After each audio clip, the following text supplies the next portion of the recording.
Hola, bienvenido y bienvenida a nuestro podcast. Somos 4 educadoras sociales. Yo soy Andrea. Yo soy Lucía.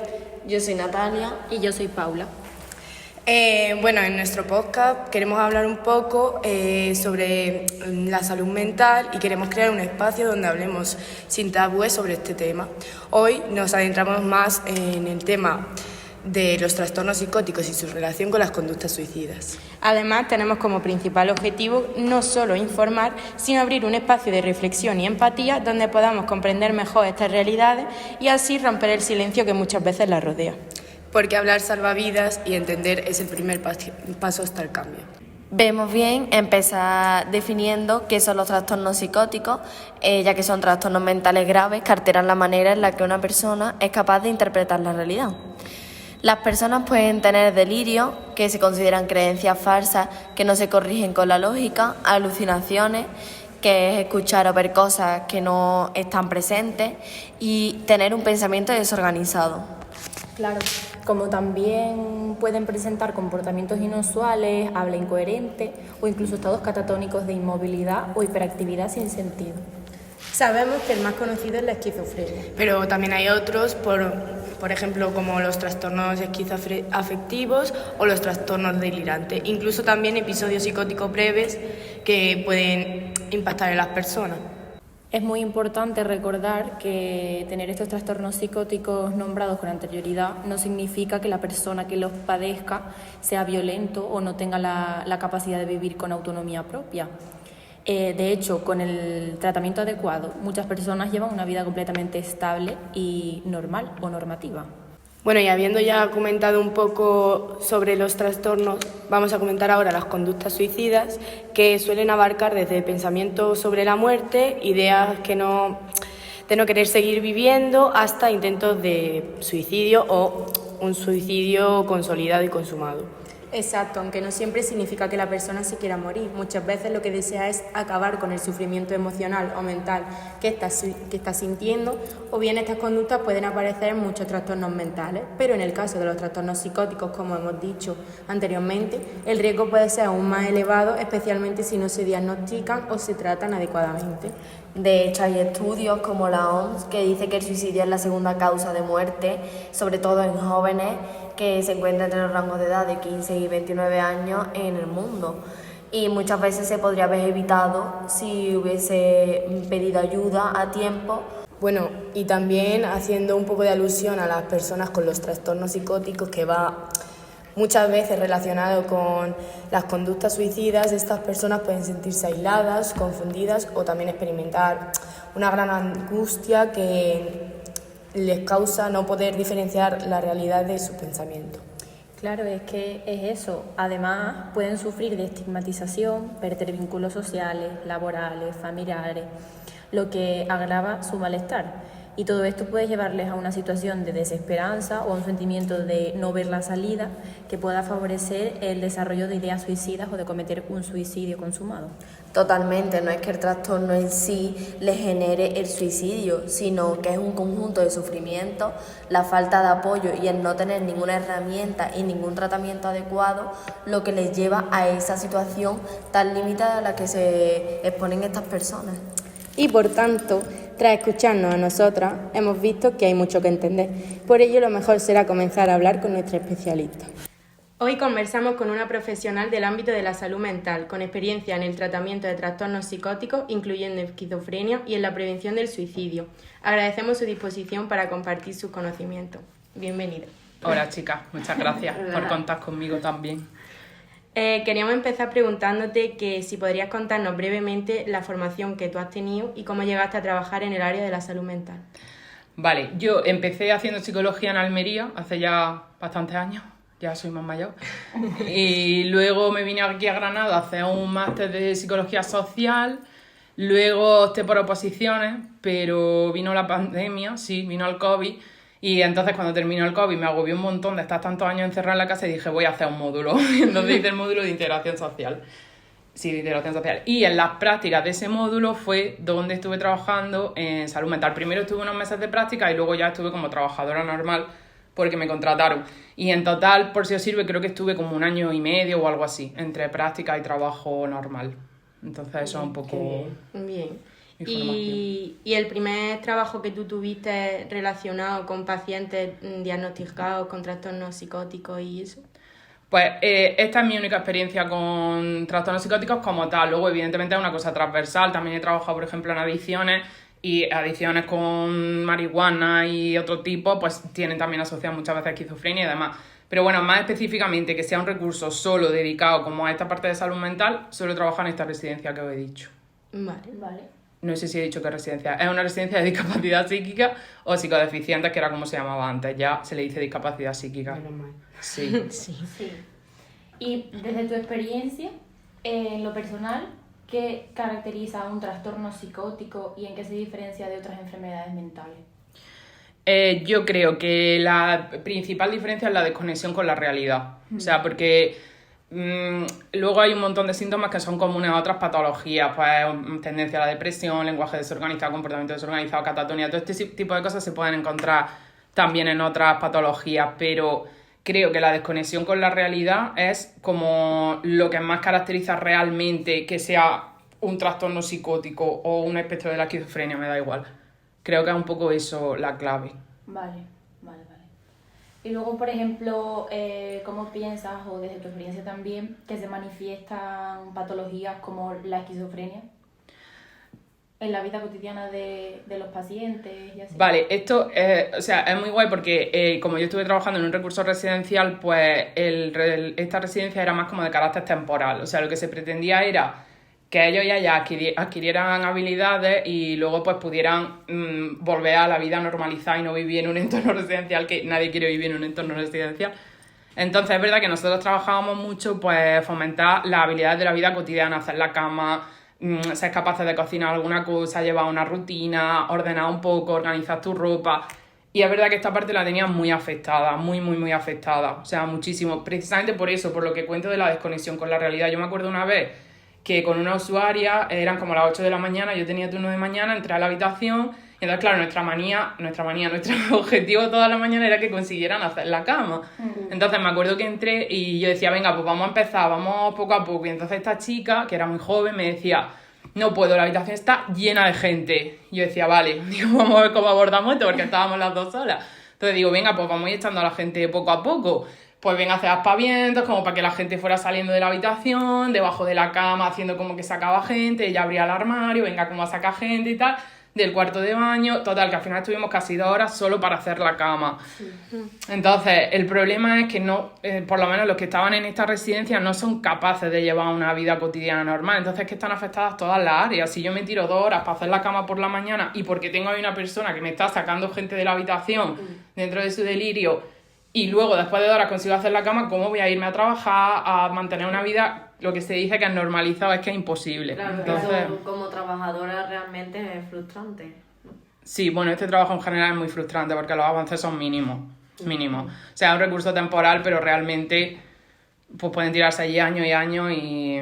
Claro, es verdad. Porque enlazándolo con eso, ¿qué aspectos de los trastornos psicóticos crees que son más desconocidos o que están mal interpretados por la sociedad, que no se sabe?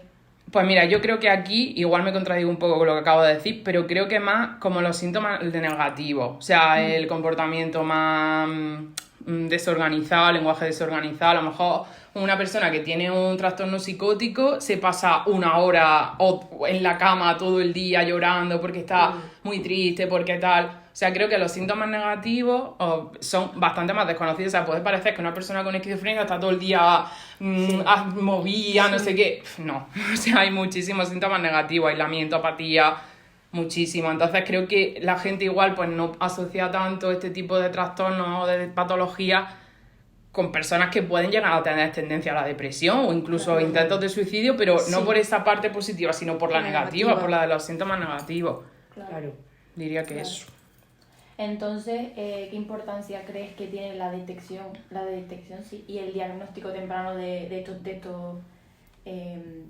patologías? Patologías, sí. Pues, a ver, yo creo que como todo en la vida, o sea, en el área de salud física también, si tú detectas un dolor de cabeza de 2 días, es mucho más fácil de solucionar que una migraña de 3 semanas, claro. Evidentemente. Sí. Entonces, la salud mental no difiere tanto de la salud física. Yo creo que eso, o sea, el ser capaces de tener ese deterioro cognitivo, y ahí ya la neuropsicología, pues dirá lo que tenga que decir, que yo de eso no tengo ni idea, pues ahí evidentemente se previene el deterioro. Y luego creo que hay una cosa muy importante y es que aprendan a vivir con lo que les pasa, o sea, pero igual que con la salud física. Si yo tengo una alergia, que de hecho la tengo, a mí cuanto antes me dieron el diagnóstico y me dijeron, cuídate de esto, no vayas a estos sitios y convive con esto, pues mejor me empezó ahí. Entonces, si yo sé que voy a tardar, por ejemplo, como el ejemplo que ponía antes, 2 horas en hacer la cama, pues no me voy a frustrar y voy a entender que esto es lo que me está pasando, voy a aceptar un poquito más esos síntomas y aprender a vivir con ellos. Que se me detecta cuando llevo ya 10 años de patología y está prácticamente cronificado, pues seguramente tu vida ya estés súper aislada, no hayas querido hablar con prácticamente nadie, entonces es muchísimo más difícil, pero no creo que difiera tanto de la salud física. Vale. Y ahora, ya que de por sí es difícil que las personas con trastornos psicóticos, la vida cotidiana, ya cuando tienen algún riesgo suicida, supongo que será aún más complicado. Entonces queríamos saber cuáles son los principales signos de alerta ante un riesgo suicida en personas con estos trastornos. A ver, yo creo que es complicado por lo que decía antes de que viven en una realidad paralela. Entonces realmente, ¿cómo llegas a saber que lo que están verbalizando es por un riesgo real de suicidio? Real me refiero a lo que entendemos nosotros de manera normativa. Tampoco sé cuál es la manera normativa de ver la vida, pero bueno. Entonces, realmente, ¿cómo puedes llegar tú a saber que eso es así? O sea, hay algunos síntomas o algunos signos claros. Si el delirio o las alucinaciones tienen que ver con suicidio, si hacen cartas de despedida, si se despiden de la gente. Evidentemente, si lo intentan, allí eran súper comunes las autolesiones, súper comunes. Nosotros teníamos una cama de contención, que es la típica cama esta con cuerda, y una sala de aislamiento, que es la típica sala acolchada, como con una lucecita así tranquila, que se hablaba como con un micro. Entonces, claro, ahí los metíamos cuando había un intento de suicidio o un intento autolítico, o cuando había algo contra algún profesional, que también era muy común en las lesiones a profesionales. Entonces, bueno, creo que un poco lo normal, lo que se entiende en cualquier usuario o en cualquier persona con cualquier patología, pues que haga ya como movimientos hacia el suicidio, pero es un poco más complejo por esa realidad alternativa, yo creo. Por lo tanto, desde el entorno clínico se trabajaría, pues como has dicho, ¿no? Con esas salas, ¿no? Sí, bueno, nosotros teníamos muchísimos planes de seguridad. Por ejemplo, cámaras por toda la residencia era máximo 2 plantas, y creo que hay por ahí algo, ya movida normativa, que dice como que no puede haber un máximo de plantas porque la caída, lógicamente, es mayor. Luego también, por ejemplo, cuando ellos terminaban de comer, ellos ya contábamos siempre los cubiertos para que estuvieran todos. Si empezábamos el turno de comidas con 20 cubiertos, pues luego que hubiera 20, porque claro. Entonces sí que es verdad que teníamos muchísimos planes de seguridad. Luego cada profesional llevaba un botón antipánico, que es una pulsera botón que cuando la pulsas pues empiezan a sonar un montón de sonidos por toda la residencia y vienen como tus compañeros, o sea, saben dónde estás, pues para ayudarte por si está ocurriendo algo. Entonces nosotros teníamos muchos planes de seguridad. Y luego también, lógicamente, pues ya una psicología un poco más centrada en la prevención del suicidio, una intervención psicoterapéutica más centrada en eso. Claro. Y el papel que juega el entorno familiar y social en la prevención de las conductas suicidas, ¿crees que es clave? A ver, siempre el entorno familiar siempre va a ser clave. Lo que pasa es que es verdad que este centro, al ser residencial, pues la familia no jugaban un papel tan importante porque había algunos usuarios y usuarias que no venían mucho a verlas, las familiares. Entonces, evidentemente es muy importante, y algunos sí que me acuerdo que salían el fin de semana y se le daba como unas pautas de estar dependiente de esto, sobre todo controla muy bien la medicación. Eso creo que es vital en este tipo de patologías, es súper importante, porque un desajuste a nivel de cuesta meses recuperarlo, pero meses. Entonces a la familia sí que se le daban, si había alguna salida, sí se le daba algún consejo y demás. Y obviamente es clave, pero es verdad que al ser residencial, pues yo no veía tanto a la familia, entonces aquí no os puedo ayudar tanto. Pero bueno, claro, el apoyo emocional, y si había alguna cosa, pues llamábamos a la familia y demás. Eso, claro, siempre tener un tejido ahí protector es muy importante. Y bueno, yo también quería preguntarte, porque nosotros en clase muchas veces hemos tenido la conversación de la protección hacia las personas que trabajan en este tipo de ámbito. ¿Tú como profesional crees que realmente tu seguridad está cubierta a la hora de trabajar? Pues buena pregunta.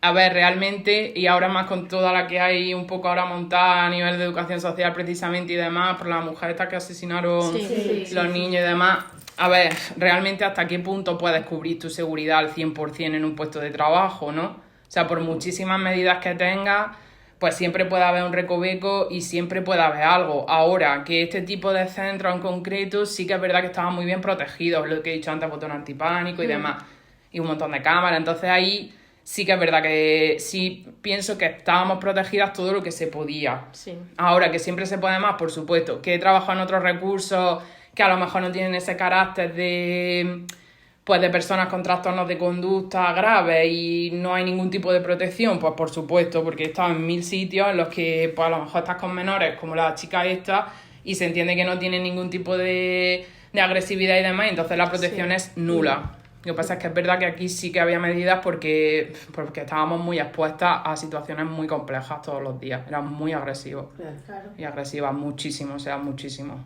La verdad es que no muchas veces hemos escuchado lo del botón que tenían, por ejemplo, eso me parece a mí que es súper buen remedio para estos sitios. Al final es una vía de escape por si pasa algo. Sí, lo que pasa es que es como todo. Allí había personas que habían cometido delitos de sangre, entonces también, claro. Pero bueno, que por la calle también nos cruzamos 300 millones de veces con personas que han cometido delitos de sangre y cosas mucho peores. Y, en fin, que el tema de seguridad es verdad que es complicado, es muy complicado, porque también es que ¿qué más medidas propone? Si es que realmente allí todas las puertas tenían un código, y el código solo lo sabíamos los profesionales. No sé, o sea, es que realmente hasta qué punto puedes proteger más al profesional. Luego, por supuesto, las cuchillas, porque a veces se afeitaban el que quería o la que quería. Por supuesto, súper custodiadas, si se depilaban también, muy custodiadas, no sé. Las puertas siempre abiertas. Entonces, bueno, pues se hacía lo que se podía. ¿Que eso sea suficiente? Pues me imagino que no. Claro. Me imagino que no. Volviendo al tema de seguridad otra vez, en cuanto a personal de seguridad, había, o sea, ¿tú consideras que había el suficiente en...? Claro, especializado. O sea, No. personal de seguridad. No había nadie. Éramos las profesionales las que estábamos allí. Vale, sí, No había un hombre o una mujer de seguridad como privada, Sí. no. Nosotras allí es verdad que el recurso estaba como vallado, entonces a veces intentaban salir, a lo mejor en pleno brote pues echaban a correr, y tú decías, bueno, no necesito como ir a abalanzarme encima, que muchísimas veces se hacían otro tipo de técnicas de contención porque sé que no va a salir, entonces a lo mejor la protección venía un poco más de ahí.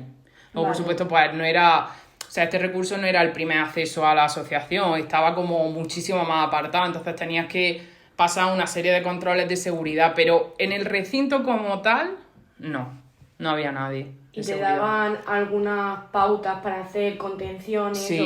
Sí, cuando me contrataron, incluso antes de cuando empecé las prácticas, te enseñan pues cómo se puede hacer una contención, porque es verdad que más vale maña que fuerza, y en esto más que nunca. Claro. Pero bueno, de todas formas, es verdad que las profesionales que había allí eran personas que, vamos, que podían hacerlo físicamente. Pero bueno, al margen de eso, sí que te daban técnicas de, pues eso, pues cómo hacer una contención, en qué puntos hacerlo, cuándo pulsar el botón también, porque, no sé, a lo mejor dependía de la usuaria o del usuario, pero, por ejemplo, teníamos una chica que cuando se empezaba a desregular se arrancaba la camiseta, eso ya era brutal, es que no le quedaban camisetas. Entonces, pues ahí en ese momento ya apretábamos el botón y a lo mejor a priori dices, pues realmente se está rompiendo la camiseta, ¿no? Pero claro, después ya va a venir el brote final. Claro. Entonces ahí pues es conocerlo un poco, ver un poco... La verdad es que la seguridad te la busca un poco tú. Sí. Pero bueno, ¿Y sí. cuáles crees que fueron los principales desafíos de trabajar con personas con esquizofrenia o algo parecido? Pues creo que en esta profesión en general hay muchos desafíos todos los días. Pero no sé, creo que, a ver, yo también soy persona humana, por supuesto, y yo también tengo mis prejuicios y tengo mis miedos y tengo mis inseguridades y demás. Entonces es verdad que cuando ves una agresión hacia una compañera, pues te da miedo y eso, vamos, el que diga que no, pienso que miente, porque pues es complicado, un trabajo muy complejo porque son personas muy agresivas. Entonces el principal desafío es ser capaz tú a ti misma de autogestionarte, de valorarte y de decir, bueno, pues siguen siendo personas, lógicamente, y evidentemente no son malas personas ni ninguna cosa así. Entonces, creo que el desafío era más pues gestionarte tú tus propios prejuicios y un poco tus propias inseguridades y un poco el miedo también. Yo me acuerdo de compañeras que realmente pasaban miedo en el turno, entonces trabajar así es muy incómodo. Claro. Entonces gestionar un poco eso creo que fue lo más complicado. ¿Y qué estrategias, porque como has dicho antes, son personas agresivas o que muchos no se quieren abrir, qué estrategias utilizabas tú para establecer un vínculo y generar confianza con ellos? Pues creo que he usado la misma estrategia toda mi vida laboral, que es ser yo. Mira, con alguna gente te llevas mejor y con otra gente te llevas peor, y eso es así porque la vida misma. Yo, pues yo qué sé, me gusta un tipo de música, pues a lo mejor lo comentaba con algún usuario y a esa persona también le gustaba, pues mira, encajábamos por ahí. O sea, no creo que se necesite ningún tipo de estrategia concreta para llevarte bien con ellos, porque tampoco es el objetivo. O sea, tú puedes tener buen rollo y además, vamos, o sea, yo me acuerdo muchísimo de algunos de ellos y ahora vengo de viaje y paso por pueblos de los que son y me acuerdo, vamos, y me acordaré toda la vida. Pero no sé, igual, ahora trabajo con menores, pues utilizo las mismas estrategias que con ellos. He estado también en colectivos de adicciones, pues las mismas. Sea un poco tú misma y respetarlos, evidentemente, que te respeten, poner los límites que tienes que poner, ser profesional, lógicamente, llevar a cabo tu trabajo y ya está, pero no sé, te diría que no hay una fórmula secreta para llevarte bien con ningún tipo de usuario ni de usuario, ojalá la hubiera, Claro. pero no. Y bueno, has dicho que ahora trabajas con menores, ¿no? ¿Qué te llevó a tomar la decisión de dejar ese entorno de trabajo? Pues nada en concreto, me ofrecieron otro puesto en otro colectivo y como creo que es una cosa muy bonita de la psicología en mi caso, del tercer sector en general, es que puedes probar con muchos colectivos y te enfrentas a nuevos desafíos y demás, pues acepté un poco cambiar, pero sin más, nada en concreto. ¿Y qué aprendizaje dirías que te has llevado de haber trabajado en el ámbito? Pues muchísimo, muchísimo. El área de salud mental es súper desconocida. Diría que lo que más me impactó, y me acaba de venir ahora mismo a la cabeza, es que realmente ninguna persona cumple como toda la teoría. O sea, allí no había ningún usuario que tú te leyeras el DSM y dijeras, tiene esto, ni de coña. O sea, la inmensa mayoría era el epígrafe este de no especificado, o debido a afección no sé qué, o no sé qué, no sé cuánto. Entonces creo que la teoría está genial, por supuesto, y hay que aprenderla lógicamente, porque eso es así, y sin eso no va a ningún sitio y es el primer paso, pero creo que no hay realmente una forma de ser. Por eso siempre dicen de broma, es que la respuesta a todo en psicología depende, pero es que es verdad. O sea, es que depende muchísimo de la edad, de lo que haya pasado anterior, de muchísimos factores. Entonces creo que lo que más aprendí es que no hay nada como teorizado, exactamente como establecido. Es simplemente pues que son personas y ya está. Y muchas veces ni siquiera sabíamos los trastornos que tenían. O sea, nosotros no llegábamos allí el primer día y te decían fulanito, esquizofrenia, tipo no sé qué, no sé cuánto. No. O sea, allí es verdad que teníamos como un plastiquillo, un archivador, que había pues como lo que le tenían un poco la mayoría, los que destacaban, si eran agresivos con algún tipo de cosa, o si necesitaban otra, o si había alguna cosa que les podía hacer explotar o estallar, exacto. Entonces eso sí, pero a nosotros no nos decían trastorno psicótico breve tipo 2, no, imaginaros, o sea, el estigma sería brutal, entonces creo que eso es lo que más aprendí. Y a día de hoy, bueno, y desde que empezaste, ¿cuál era tu forma de cuidar tu salud mental trabajando en un ámbito tan exigente? Pues buena pregunta, hija, porque no lo sé. La verdad. Pues no sé, a ver, doblar el tiempo de ocio funciona. O sea, si a lo mejor has visto algún episodio un poco más agresivo o has vivido una cosa un poco más desagradable, pues si te gusta ver series, pues en vez de ver un capítulo, pues te ves dos y te permite ese ratillo. Pero no sé, creo que en general siempre he tenido una buena capacidad como para desconectar del trabajo, porque si no es imposible. Es verdad que en este recurso concretamente me costaba un poco más porque al ser un régimen residencial la vida seguía aunque yo terminara mi turno de trabajo. Entonces yo cuando volví al día siguiente o a los 2 días siguientes si me iba de descanso o lo que sea, habían cambiado un millón de cosas. O sea, es que a lo mejor había fallecido alguno o no sé, o alguna compañera le había pasado algo y a lo mejor ya estaba de baja o no sé, o había pasado algo muy importante. Entonces es verdad que en este recurso me costaba un poco más desconectar por esa parte de decir, yo estoy en mi casa, pero es que ahí sigue funcionando la vida. No es a lo mejor si trabajas con citas o a través de intervenciones más concretas que tú ves a la persona y luego se va a su casa, pero la siguiente información que vas a recibir es hacia ti. Pero ahí la vida seguía, entonces eso sí es verdad que me costó un poco más. Pero bueno, en general, pues doblar tiempo de ocio está bien, más gimnasio, más series, salir más con tus amigos, no hablas de eso, que también es muy importante, porque si estáis todo el rato dándole vuelta... Quítate importancia un poco a... Sí, normalizarlo, ya está, que es un trabajo. Si el primer día que sales del trabajo le cuentas a tu amiga lo que has vivido, todas se echan las manos a la cabeza y ya empiezan las frases, madre mía, ¿cómo puedes? Yo no podría. Sí, tiene que haber gente para todo. Esta frase me encanta, tiene que haber gente para todo, claro. Igual a mí me pone a sacar sangre y me desmayo, entonces claro, tiene que haber gente para todo. Pero no sé, desconectar un poco, sí, normalizarlo. Es un trabajo como otro cualquiera y ya está. Y bueno, ¿te gustaría dar algún mensaje a quienes conviven con personas con estos trastornos?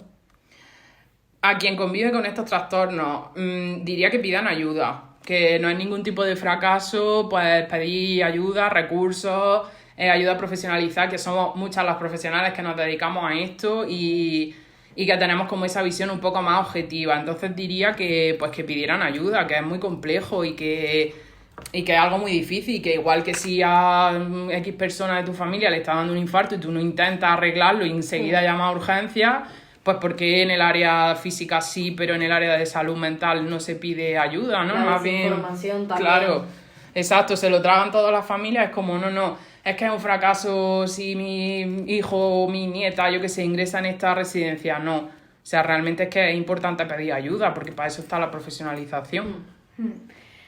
Y Pues... ya como punto final, así un poco para concluir, ¿qué consejo le darías a alguien que quiere trabajar en este área, ya sea una psicóloga, un psicólogo o nosotras mismas como educadoras sociales? Pues os diría que estuvierais muy seguras, porque son trabajos muy duros y es muy complejo, la verdad. Y no es un área, o sea, es un área complicada. En general, yo no he trabajado en ningún sitio que sea ir a mi casa, trabajar 8 horas y volver y ya está. Es muy complicado, hay que estar muy seguro, hay que seguir formándose. Yo no he parado de formarme ni un solo mes de mi vida, o sea, no he parado porque el mundo sigue descubriendo cosas, sigue viendo cómo se hace. Entonces, si no tienes ese compromiso, pues creo que no es un trabajo más, de verdad. O sea, creo que no sirve coger esta profesión por cogerla y ya está. Creo que si no tienes esa pasión, ese compromiso y esa vocación, aunque con los años esa palabra me ha dejado de gustar, pero bueno, creo que es súper importante estar comprometidos con eso y que al final es la salud mental de las personas y creo que es un compromiso muy importante. Así que diría que estén seguras y seguros. Pues perfecto. Pues muchas gracias A vosotras, por chicas. ayudarnos tu tiempo y explicarnos tu experiencia, la verdad. A vosotras, por pensar que es interesante.